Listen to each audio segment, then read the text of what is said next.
Brothers and sisters, if Jesus were to make a Netflix special, what would the topic be? What gets Jesus all jazzed up?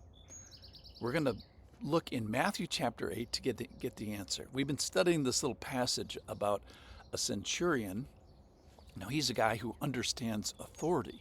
He understands being above people. He understands being below people. He understands submission, which is the voluntary placement of yourself under a person in an organizational structure.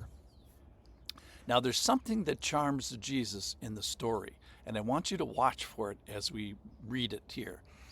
Now, most of the New Testament is people marveling at Jesus. This is a story where we have Jesus marveling at a person. So we best pay attention to what he's marveling at. I think when we find the answer, we'll see that's what Jesus would make his Netflix special about. This is from Matthew chapter 8, and we're going to start in verse 5. When he had entered Capernaum, a city in northern Israel, a centurion came forward to him, appealing to him, "Lord, my servant is lying paralyzed at home, suffering terribly." And he said to him, "I will come and heal him." But the centurion replied, "Lord, I am not worthy to have you come under my roof, but only say the word, and my servant shall be healed. For I too am a man under authority, with soldiers under me. And I say to one, go, and he goes, and to another, come, and he comes, and to my servant, do this, and he does it." Verse 10. When Jesus heard this, he marveled, and he said to those who followed him, "Truly I tell you, with no one else in Israel have I found such faith. I tell you, many will come from the east and the west and recline at the table with Abraham, Isaac, and Jacob in the kingdom of heaven, while the sons of the kingdom will be thrown into outer darkness, in that place where there will be weeping and gnashing of teeth." And to the centurion he said, "Go, let it be done for you as you have believed." And the servant was healed at that very moment. So we emphasized yesterday that Jesus is making a united nation. And it says that many from the east and the west, that is the whole world, many nations, the United Nations, will come and recline at the table with Abraham, Isaac, and Jacob, three prominent Jewish superstars. But this man is one of the nations. This man is a Gentile, probably a Roman, a foreigner, and yet God still sees him. God still hears him. And he's kind of given the time of day by Jesus, but more than that, he's the one that Jesus looks to and admires and commends for his faith and makes note of it to all the people around, and kind of makes note of it to us here today, a couple thousand years later.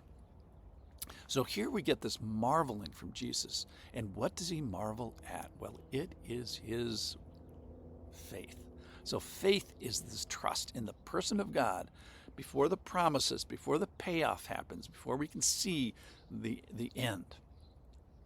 Verse 10, when Jesus heard this, he marveled and said to those who follow him, "Truly, I tell you, with no one in Israel have I found such faith." So I want us to ask the question today is, what does Jesus value the most? And kind of by contrast, what do we value the most? So what is Jesus marveling at? So things in our society that we admire, and this is not an exhaustive list, but I'm thinking about great athletes.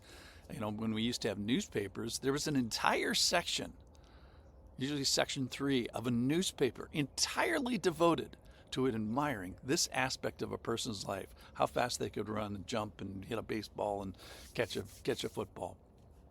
I just looked up the most recent negotiated NFL contract was for $110 billion.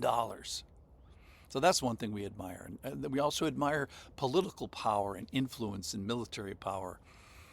I asked Elon Musk one time, you know, who's the most powerful man in the world? And the guy was trying to make the argument that it was him, Elon Musk. And Elon Musk replies, he says, "Well, I don't have an army." Another thing we admire is beauty. You know, Fashion Week and Project One Runway and Elle magazine and the Kardashian clan. I was even thinking humor. I'm thinking a little stuck on the Netflix specials. The humor. There's a whole industry on stand-up comedy. And then, of course, money, our obsession with billionaires and now trillionaires when what used to be millionaires. But here's my question is, where is the Netflix special on faith? Where's the section of the newspaper? Section 4 of the newspaper is all about faith. Or maybe an Apple News section dedicated to those who in their lives feature faith, not money, power, beauty, humor, athletic prowess. So today we have Jesus himself identifying and honoring and taking delight in a man who excels in this sort of forgotten benchmark, which is faith. So if Jesus were to make a Netflix special, what would it be on? So it's not hidden here. His faith, this man's faith, is being demonstrated frequently to the soldiers and his family and his servant. In a sense, this guy wins at the only thing that matters, at least to Jesus and at least in the story, which is faith. He wins the contest, if you will, of faith. So I think a good conclusion is, how can I be like this man? How can I be commended at the end of my life and maybe marveled at in the Lord? First of all, do you have submission right in your life? Otherwise, you'd be straining at all these authority structures. Are you barking up the wrong tree? Money, beauty, humor, influence, celebrity, and power. Or are you winning at the game that Jesus says we should be playing? The only game that counts. Do you have faith right? Do you have the right recipient of your faith? Is your target correct? And is your target not in what, but in who? That is Jesus. What is faith? It's that trust in the person of God before the promises of God are evident. So for this situation, knowing that Jesus could do this and he didn't need to walk him to the door, there's so much faith here. And this guy wins the battle. He gets number one in faith. So if Jesus were to make a Netflix special, what would the topic be?